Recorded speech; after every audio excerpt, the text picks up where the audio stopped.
నమస్తే. ఈరోజు మనతో పాటు బీజేపీ సీనియర్ నాయకులు వంశరాజు మల్లేష్ మనతో ఉన్నారు. రేపు రిజల్ట్స్ వెలువడుతున్న తరుణంలో ఆయన యొక్క మనోగతం ఎట్లా ఉందో ఒకసారి అడిగి తెలుసుకుందాం. నమస్తే. బీజేపీ గురించి చెప్పాలంటే ఇప్పుడున్నదల్లా ప్రపంచవ్యాప్తంగా మోడీ గారి ప్రభంజనం జరుగుతూ ఉంది. దాంట్లో ఇటువరకు 10 ఏళ్ళ పాలనలో మరి ఢిల్లీ మే మోడీ అన్నట్టుగా అన్ని ప్రపంచ దేశాలు కూడా బాగా మోడీ గారికి అందరు దగ్గర అవుతూ ఉన్నారు. అదేవిధంగా మన యొక్క తెలంగాణ, ఆంధ్రప్రదేశ్ స్టేట్ వైడ్గా తీసుకుంటే మనకు కూడా తెలంగాణలో ఇటువరకు ఉన్న బీజేపీ వేరు, ఇప్పుడు మోడీ గారు వచ్చినాక బీజేపీ వేరు. ఇప్పుడు అదేవిధంగా మా నియోజకవర్గానికి ఇక్కడ మా కాన్స్టిట్యున్సీకి మా యొక్క పార్లమెంటుకు వచ్చే వరకల్లా మాకు ఈటల రాజేందర్ అన్న గారు వచ్చిండ్రు. ఆయన అన్నిట్లలో ముందుండి గరీబోళ్ళకు కూడా సేవ చేసిన వ్యక్తి. అదేవిధంగా ఇప్పుడు మోడీ గారు ఏదైతే చేస్తూ ఉన్నారో ఆయన బాటల తప్పకుండా మా అన్నగారు తప్పకుండా ఈటల రాజేందర్ గారు నడుస్తారు. ఆయన బాటలో మేము నడుస్తేందుకు రెడీగా ఉన్నాం. మేము ముందుకు పోవడానికి కూడా రేపు పెద్ద ప్రభంజనంగా అన్నీ ఒక 400 సీట్లకు పైగా గెలుచుకుంటేందుకు మరి ఒక బీజేపీ మరి ప్రభంజనం నడుస్తూ ఉంది. దానికి తప్పకుండా కూడా మీ యొక్క ప్రెస్ వాళ్ళ సహకారం కూడా ఉన్నది. ఇప్పుడు ఎందుకు ఉంది ఆ మాట చెప్తా ఉన్నా అంటే మీరు కూడా అందరికీ సహకరిస్తూ ముందుకు తీసుకెళ్తూ ఉన్నారు.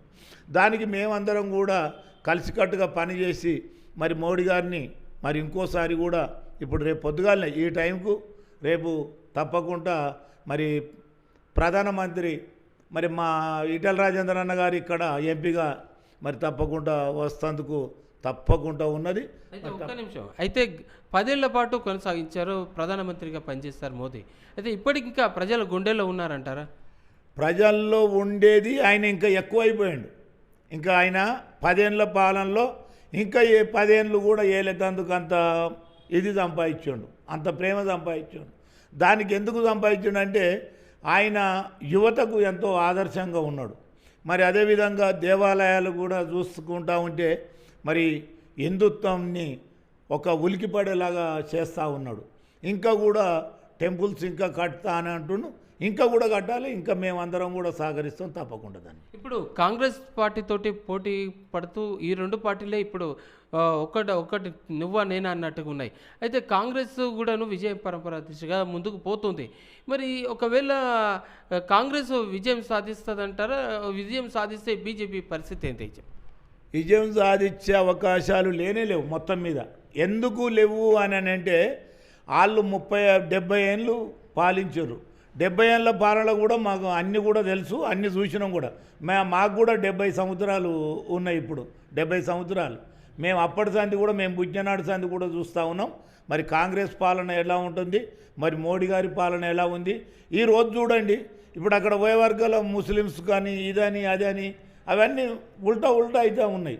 అవన్నీ మాకు వద్దు. ఇప్పుడు మనం అక్కడున్నా ఇక్కడున్నా కానీ ఒక్కటే ఉండాలి. ఇప్పుడు ముస్లిమ్స్ కూడా 3 తలాక్ పెట్టిండు మోడీ గారు. ఎంత మంచిగా ఉంది అలా మహిళలకు కానీ వాళ్ళకు కానీ.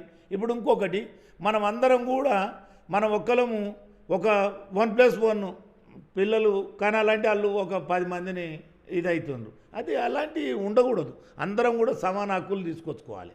రైతుల పట్ల మోదీ చేస్తున్నటువంటి కొన్ని చెప్పండి, ఏం చేశారు అనేది. ఇప్పుడు రైతులకు రైతు బంధుది కూడా అక్కడి నుంచి వస్తున్న డబ్బులే కొన్ని. ఇక్కడి నుంచి కూడా ఆయన చాలా కిసాన్ పెట్టి మరి రైతు కిసాన్ పెట్టి అవన్నీ కూడా ఇస్తూ ఉండు. మరి ఈరోజు గ్యాస్ కానీ ఇవన్నీ కూడా అక్కడి నుంచి వచ్చేటే కదా. ఇప్పుడు మనం ఏమనుకుంటున్నామంటే ఇక్కడ మనమే చేస్తున్నాం అనుకుంటాం. తండ్రి లేకుండా కొడుకు ఎడికెళ్ళి చేస్తాడు.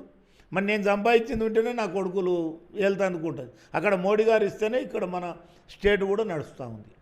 ఒక విషయం, ఇప్పుడు తప్పనిసరి పరిస్థితుల్లో బీజేపీ విజయం సాధించే దిశగా ఉంది, ప్రతిపక్షాలు గట్టిగా లేదు అని చెప్పేసి జనం అనుకుంటున్నారు. ఏమంటారు ఈ విషయంలో?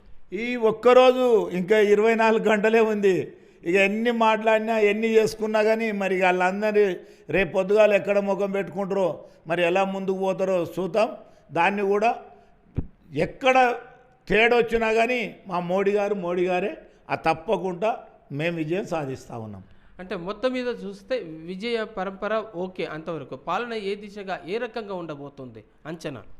పాలన అంటే ఇప్పుడు మోడీ గారు చేసే పద్ధతులలో ఇప్పుడు నేను వెనకట ఒక నిరుపేదల సంఘం పెట్టి అందరు సమానం, ఒక కులాలంటే రెండే, ఆడ మొగ అనే ఒక విధంగా ఆ రోజులలో పెట్టి కొన్ని మాట్లాడినా తెలియక ఆ రోజుల్లో నిరుపేదల సంఘం పెట్టి ఈరోజు అది మోడీ గారు తప్పకుండా రెండే కులాలు ఆడ మొగ అందరం కూడా సమానంగా ఉండాలనే ఒక భావన తీసుకొస్తుంది. దానికి తోడుగా మనం ఆ రోజులలో అంబేద్కర్ గారు పెట్టిన మంచి పథకాలను కూడా ఇప్పుడు అన్ని కులాలకు కూడా అందేలాగా చేస్తూ ఉండు. ఆయన అడుగుదాడల్లో అప్పుడు బుద్ధుడు కానీ మరి ఇవన్నీ చేస్తున్న వివేకానందుడు కానీ ఆయన వాళ్ళ అడుగుదాడల్లో నడుస్తుండు. అంబేద్కర్ గారు కానీ జ్యోతిరావు పూలే కానీ గురు మహారాజ్ కానీ ఇవన్నీ కూడా ఆయన వాళ్ళందరిని అనుసరించుకొని చదువు విషయంలో కానీ అన్ని విషయాలలో ఆయన మోడీ గారు తప్పకుండా ముందుకు తీసుకుపోతాడు. తెలంగాణ ఉద్యమకారుడు అత్యంత ప్రతిభాశాలి అయినటువంటి ఈటెల రాజేందర్ మల్కాజ్గిరి పార్లమెంటు నుంచి రేపు ఆయనకు విజయం గురించి ఆయన రిజల్ట్స్ గురించి కూడాను రేపు రాబోతున్నాయి. సో అంతటి ప్రతిభావంతుడైనటువంటి విజ్ఞానవంతుడైనటువంటి రాజేందర్ ఎటువంటి ఏ రకంగా ఫలితాలు రాబోతున్నాయి? అన్నయ్య, ఈటెల రాజేందర్ గారి గురించి ఎంత చెప్పినా తక్కువే. అక్కడ ఢిల్లీలో మోడీ అయితే మాకు మా కాన్సెన్స్కి మొత్తం మీద మాకు అన్నగారే. అయితే నేను చెప్పేది ఏంటంటే ఈటెల రాజేందర్ గారు ఆర్థిక మంత్రి చేసినప్పుడు వైద్య శాఖ మంత్రిగా చేసినప్పుడు కరోనా టైంలో మనందరికి సేవలు చేసిన సంగతి అందరికీ తెలిసిందే.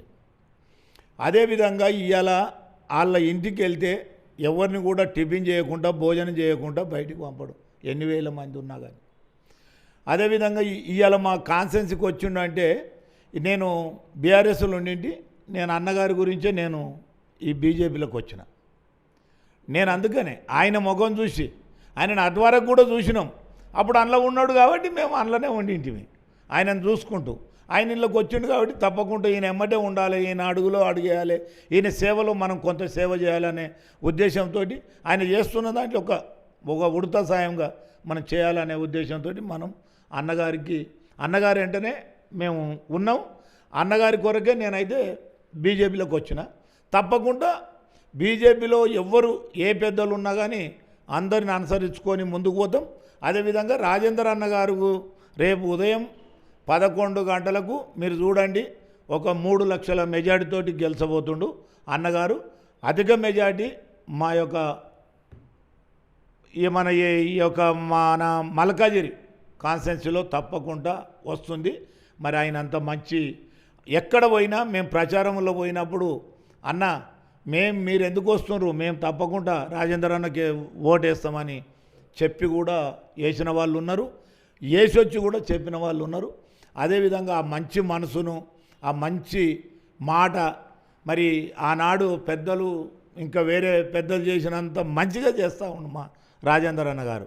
దానికి తప్పకుండా ఆయన వెంట మేమందరం కూడా ఉండి ముందుకు నడిపిస్తాం. అయితే ఎంతోమంది మల్కాజ్గిరి పార్లమెంటరీ నియోజకవర్గం నుంచి నిలబడ్డారు ప్రజాసేవ చేయడానికి అని చెప్పి మర్చిపోయారు. మరి ఈటెల రాజేందర్ పరిస్థితి ఎట్లా ఉండబోతుంది? రాజేందర్ అన్న గురించి వాళ్ళు వచ్చిండ్రు పోతుండ్రు. మహేందర్ రెడ్డి గారు, సునీత మహేందర్ రెడ్డి గారు ఎక్కడి నుంచి వచ్చిండ్రు, ఎక్కడున్నారు, అది మనకు సంబంధం లేదు. నేను పార్టీల గురించి ఎక్కువ తీసుకురాను, ఓన్లీ అన్నగారి గురించే. అదేవిధంగా రాగిడి లక్ష్మారెడ్డి గారు ఎక్కడ కూడా ఆయన ఇటువరకు ఒక కార్పొరేటర్గా కూడా నిలబడ్డది లేదు. మేమన్నా కార్పొరేటర్గా నిలబడ్డాం. మేము కార్పొరేటర్గా మనం గరీబోళం అయినా కానీ కార్పొరేటర్గా నిలబడి ఓడిపోయి గెలిచి మళ్ళీ నిలబడి మళ్ళీ మేము మా బతుకు మేము బతుకుతూ ఉన్నాం. అలాంటి వాళ్ళు ఇవాళ ఎంపీకి వచ్చిందంటే మరి ఈటెల రాజేందర్ అన్న గారు మన యొక్క ప్రభంజనం మరి మిలియన్ మార్చ్ కానీ తెలంగాణ ఉద్యమంలో కానీ ప్రతి దాంట్లో ఆయన ఒక ప్రభంజనంగా ఎలిగి మనందరి ముందుకు వచ్చిండు. తప్పకుండా ఆయనను గెలిపించుకుంటే అందుకు అందరి వంతు, ఒక పార్టీ కాదు, పార్టీ అయ్యలే ఆయనకు పార్టీకి ఆయనకు సంబంధమే లేదు.